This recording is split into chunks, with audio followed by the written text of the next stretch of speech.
process. What we have is that in the ancient schools, they taught a particular type of breathing. And the way they breathed at that time was to actually make themselves more conscious by being conscious of the breath in and out.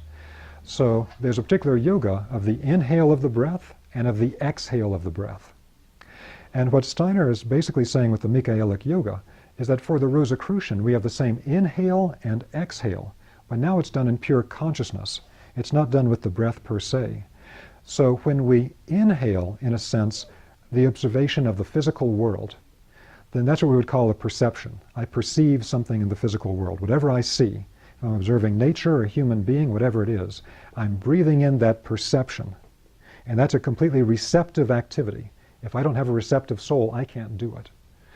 But we breathe that in and we hold the perception inside of us. It might be the movement of a child. It might be the growth of a flower. It might be whatever it is. And then we breathe out the concept. A concept is where now I can see inside what I have perceived, the spirit inside of it. So when we say that, I have a concept about this or that, we tend to deal with the idea of a concept as something very intellectual and abstract. Oh, that's all just a bunch of concepts. But a true concept is a thought form from the mind of God. A true concept is a direct perception of spirit within matter. And that's why it's called a concept. The term conception means birth. And a concept is a birth inside of the human mind of the direct perception of spirit working in the world. And so instead of breathing in and breathing out, we're breathing in the perception of the world receptively, and then we're actively breathing out the concept, where now I have perceived the spirit in the world. This is extremely significant. So what I want to connect this with then is when we talked about this particular process where we made this movement of manifestation, there was this descent from the spiritual world. Clairvoyant became then a loss of clairvoyance, became more and more individual with our awareness and pulled back up. There's a process here where all of creation goes through cycles of crystallization and dissolving. That's what alchemy is all about. Solva et coagula.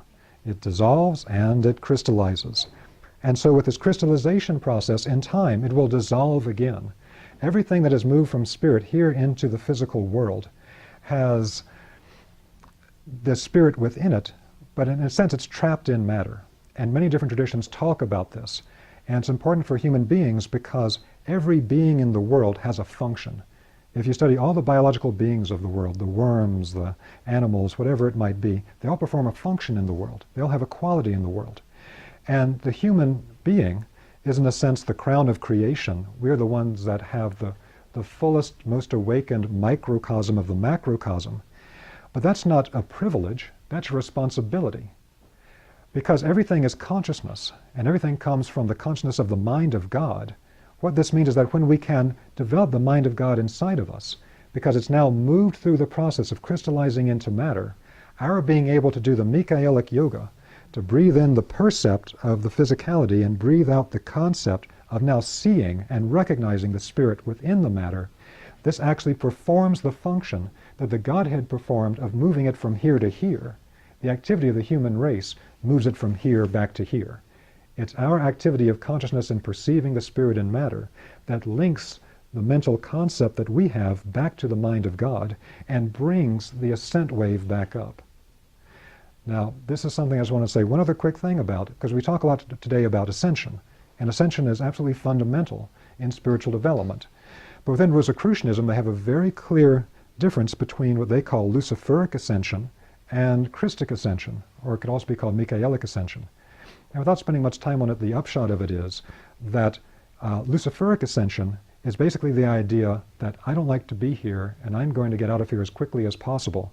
And I'm going to basically deny the things of the world. I'm not going to continue to work with all the processes of the world or try to work in the normal processes of society, etc. And I'm just going to work on myself, and I'm going to try to separate and get out of here as quickly as possible.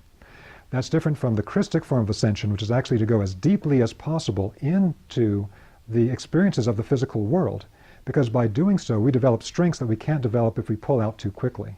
It's like if I tried to get a caterpillar that's in the cocoon and cut it out, I'm just going to have a mess. I'm not going to have a butterfly. there's a whole thing about going into the cocoon of the physical world and the experiences we have here that shape us. They are the alchemical experiences that we're meant to have here, the stuff we don't like going through. They actually shape us in a particular way.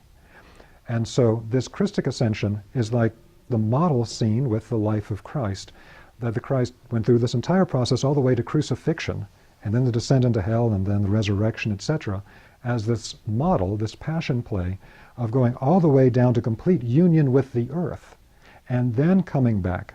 And at that point, basically said, I will be with you always until the end of days.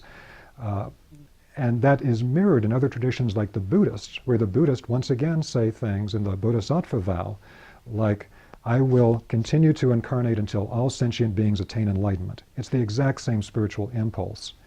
And so for us, it's the thing of grasping the nature of the physical world and working with it deeply and helping every being in the physical world and pulling it up on the pathway of ascension instead of saying,